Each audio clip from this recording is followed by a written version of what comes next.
اعوذ باللہ من الشیطان الرجیم، بسم اللہ الرحمن الرحیم۔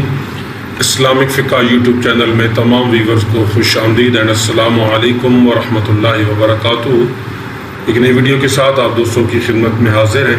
نماز جمعہ کا ایک خاص وظیفہ، قرآن مجید کی ایک سورت، بہت ہی برکتوں والا دن آ چکا ہے۔ شوال المکرم کا پہلا جمعہ ہے۔ اللہ کریم ہمیں اس دن کی برکتیں سمیٹنے کی توفیق نصیب فرمائے، اور اللہ کریم ہمیں اس دن قرآن مجید فرقان حمید کی اس سورت کا وظیفہ کرنے کی بھی توفیق نصیب فرمائے۔ اللہ تبارک و تعالی قرآن مجید فرقان حمید کے اندر آج کی ویڈیو کے اندر جمعے کے مسائل فضائل بھی ہوں گے، تو ضرور ویڈیو کو پورا سنیے گا، آپ کا دین دنیا دونوں کا فائدہ ہوگا۔ وظیفہ ابتدائی 3-4 منٹ 5 منٹ میں آپ کے حوالے کر دوں گا، اس کے بعد جمعے کی فضیلت پہ مزید آپ کے ساتھ گفتگو ہوگی۔ اللہ کریم ارشاد فرماتے ہیں سورۃ الجمعہ، اے ایمان والو، جب جمعے کے دن جمعہ کی نماز کے لیے اذان دی جائے تو فوراً اللہ کے ذکر کی طرف تیزی سے چل پڑو اور خرید و فروخت یعنی کہ کاروبار چھوڑ دو، یہ تمہارے حق میں بہتر ہے اگر تم علم رکھتے ہو۔ پھر جب نماز ادا کر چکے ہو تو زمین میں پھیل جاؤ اور پھر اللہ کا فضل یعنی کہ رزق حلال تلاش کرنے لگو، اللہ کو کثرت سے یاد کیا کرو تاکہ تم فلاح پا جاؤ۔ حدیث شریف سماعت فرمائیں۔ حضرت سلمان فارسی رضی اللہ تعالی عنہ سے روایت ہے، حضور نبی کریم علیہ السلام نے فرمایا کہ جو آدمی جمعے کے روز حسب استطاعت طہارت کرے، تیل لگائے اور خوشبو لگائے، پھر اپنے گھروں سے نماز جمعہ کے لیے نکلے اور 2 آدمیوں کے درمیان نہ گھسے، پھر نماز پڑھے جو اس پر فرض کی گئی ہے، یعنی کہ جمعے کی نماز پڑھے، پھر جب امام خطبہ دے تو خاموش رہے، اس کے اور اس جمعے سے دوسرے جمعے تک گناہ بخش دیے جاتے ہیں۔ اس حدیث کو امام بخاری، ابن ماجہ اور احمد نے بھی روایت کیا ہے۔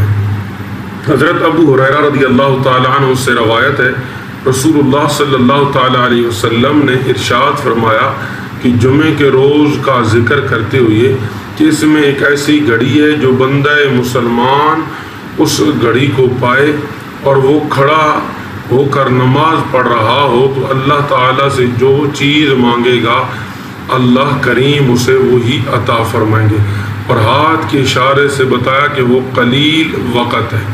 یہ حدیث متفق علیہ ہے، یعنی کہ اسے امام بخاری نے بھی اور امام مسلم نے بھی دونوں نے روایت کیا ہے۔ تو یہ 1-2 حدیثیں میں نے آپ کے سامنے ابتدا میں رکھ دی ہیں کہ جمعے کی کتنی فضیلت ہے، اور اس دن نیک اعمال کرنا، اس دن وظائف کرنا، اس دن اللہ کی عبادت کرنا، یہ کتنی اہمیت کی عامل ہے۔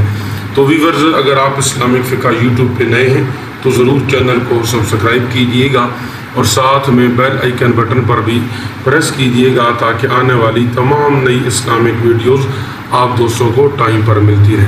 تو اب آپ نے جمعے والے دن کون سا وظیفہ کرنا ہے، ہم اس وظیفے کی طرف جاتے ہیں۔ وہ کون سی صورت ہے، کتنی دفعہ پڑھنی ہے، اللہ کریم اس صورت کے پڑھنے سے کیا ہمیں دین دنیا کا فائدہ نصیب فرمائیں گے، کیا ہمارے رزق میں برکت ہوگی، کیسے معاملات ہمارے آسان ہوں گے۔ تو ویورز، قرآن مجید فرقان حمید لا ریب اور بے عیب کتاب ہے۔ میں پہلے بھی آپ کی گزارش گوش کرتا ہوں کہ اللہ کا کلام ہے، اسے جتنا پڑھا جائے اتنا انسان کا دینی دنیاوی فائدہ ہے۔ اور یاد رکھو، جن گھروں میں قرآن پاک کی تلاوت کی جاتی ہے رزق بھی وہاں آتا ہے، برکت بھی وہاں آتی ہے، بیماریوں سے شفا یابیاں بھی وہاں آتی ہیں۔ تو آپ نے اس جمعے کو ضائع نہیں کرنا، خدا را یہ وظیفہ خود کریں، اپنے لیے کریں، اپنے بچے اور بچیوں کے اچھے نصیب کے لیے کریں۔ سورت واقعہ آپ نے سن رکھی ہوگی، پڑھ رکھی ہوگی، آپ جانتے ہوں گے، مجھ سے بہتر جانتے ہوں گے، آپ اچھے لوگ ہیں۔ قرآن مجید فرقان حمید کی سورت واقعہ کا یہ وظیفہ ہے جو جمعے والے دن آپ نے بالخصوص جمعے کی نماز کے بعد یا عشاء کی نماز کے بعد اگر جمعے کی نماز کے بعد کر رہے ہیں پھر بھی بہتر ہے، وگرنہ عشاء کی نماز کے بعد آپ نے اس عمل کو کرنا ہے۔ انشاءاللہ عز و جل اللہ کریم کے کرم سے آپ کے رزق مال و جان میں خیر و برکت کا نزول ہوگا۔ اس کا طریقہ کار وہ میں آپ کے سامنے رکھنے جا رہا ہوں۔ ایک تو آپ نے باوضو حالت میں قرآن مجید فرقان حمید کو اٹھا لینا ہے۔ مسجد میں کریں، گھر میں کریں، جہاں آپ جو ہے اس آسانی ہو آپ کو، آپ وہاں پر اس کی تلاوت کریں۔ تو اول آخر درود پاک پڑھ لیں، 2-3 مرتبہ، 3 مرتبہ پڑھ لیں، 4 مرتبہ پڑھ لیں۔ درمیان کے اندر سورۃ واقعہ یہ جو ہے 27ویں پارے کے اندر موجود ہے، تو آپ نے قرآن مجید کھول کر تلاوت شروع کر دینی ہے۔ سورۃ واقعہ جب آپ نے شروع کرنی ہے اور اس کی جو آخری آیات ہیں فسبح بسم ربک العظیم، جہاں پہ یہ سورت ختم ہو رہی ہے وہاں آپ نے کھڑے ہو کر قبلہ شریف کی طرف 11 قدم اٹھانے ہیں۔ فسبح بسم ربک العظیم، یہاں جب آپ پہنچ جائیں تو آپ نے قبلہ شریف کی طرف 11 قدم بھرنے ہیں، اور ہر قدم پر آپ نے ایک دعا مانگنی ہے۔ اگلے دن بھی ایک وظیفہ میں نے دیا تھا، اس کے اندر بھی یہ دعا میں نے لکھ کے دی تھی، اب پھر میں آپ کو بتا رہا ہوں۔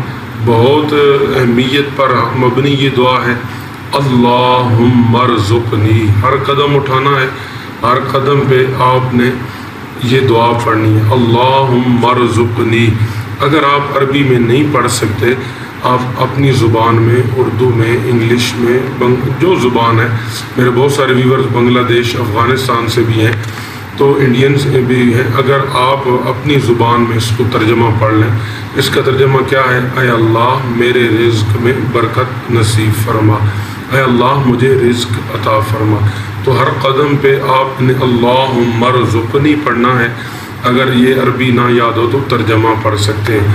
اور دعا کس طرح مانگنی ہے؟ یا رب کریم تیری ہی تسبیح ہے، تو ہی مالک قدوس ہے، تو ہی رحمان ہے، رحیم ہے، رازق ہے، اللہم ارزقنی۔ بس 11 قدم اٹھانے ہیں، 11 قدم پر یہ دعا مانگنی ہے۔ اس کے بعد درود شریف 3 دفعہ پڑھ لیں، آپ کا عمل مکمل ہوا۔ جمعے کی نماز کے بعد آپ اس عمل کو کریں، یا آپ عشاء کی نماز کے بعد کوشش کریں، ان 2 اوقات میں عمل کریں۔ انتہائی مقبولیت کی یہ گھڑیاں ہوتی ہیں۔ اس کے علاوہ بھی آپ کسی بھی نماز کے بعد کسی بھی وقت اس وظیفے کو کر سکتے ہیں، اور اس وظیفے کو لگاتار آپ ہر روز بھی کر سکتے ہیں، مہینے میں 3 دفعہ، 7 دفعہ، 9 دفعہ، 11 دفعہ، اس طرح بھی آپ کر سکتے ہیں۔ اگر آپ نے یہ عمل کر لیا تو انشاءاللہ تبارک و تعالی۔ پھر اب بات چلتی ہے جمعے کے دن کی فضیلت ہے، کیسے فضیلت ہے۔ حضرت ابو ہریرہ رضی اللہ تعالی عنہ بیان کرتے ہیں، حضور نبی اکرم صلی اللہ تعالی علیہ وسلم نے فرمایا کہ سب سے بہترین دن جس میں سورج طلوع ہوتا ہے جمعے کا دن ہے، کیونکہ اسی جمعے کے دن حضرت آدم علی نبینا علیہ السلام پیدا کیے گئے، اور اسی دن حضرت آدم علیہ السلام جنت میں داخل کیے گئے، اور اسی جمعہ کے دن وہ جنت سے زمین پر اتارے گئے۔ اس حدیث کو امام مسلم، ترمذی اور نسائی نے بھی روایت کیا ہے۔ ایک اور حدیث میں آپ کے جو ہے سامنے بیان کر دیتا ہوں۔ حضرت عمر بن شعیب روایت کرتے ہیں کہ حضور نبی کریم علیہ السلام نے فرمایا، جمعے کا دن فرشتوں کو مساجد کے دروازوں پر بھیج دیا جاتا ہے، تبعث الملائکۃ علی ابواب المسجد یوم الجمعۃ یکتبون مجیء الناس۔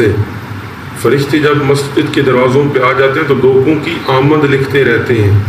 فَإِذَا خَرَجَ الْإِمَامُ، جب امام جو ہے وہ آ جاتا ہے تو قلم روک لیے جاتے ہیں اور رجسٹر بند کر دیے جاتے ہیں۔ فرشتے ایک دوسرے سے کہتے ہیں فلاں آدمی کو جمعے میں آنے سے کس چیز نے روکا، تو ایک دوسرے سے وہ سارے معاملات ہوتے ہیں۔ اگر وہ بیمار ہو تو شفا اللہ اسے دے، وہ تندرست ہے تو اسے دولت دے، اس حدیث کے الفاظ ہیں۔ تو اس حدیث کو امام نسائی، احمد ابن خزیمہ نے بھی روایت کیا ہے، اور یہ الفاظ ابن خزیمہ ہی کے ہیں۔ تو اللہ کریم ہمیں اس دن کی فیوز و برکات سمیٹنے کی توفیق نصیب فرمائے۔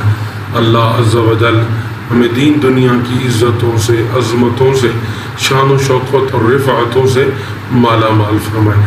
تو آپ ہمیں اپنی خصوصی دعاؤں میں ضرور یاد رکھیے گا۔ میرا اللہ آپ کا حامی و ناصر ہو، اور ہمیشہ آپ مسکراتے رہیں، ہمیشہ آپ خوش و خرم رہیں، آپ کی مشکلات آسان ہوں، آپ کے غم، آپ کی تکلیفیں جو ہیں وہ اللہ کریم کے کرم سے دور ہوں۔ تو دعاؤں میں ضرور یاد رکھیے گا۔ اللہ حافظ۔ السلام علیکم ورحمۃ اللہ وبرکاتہ۔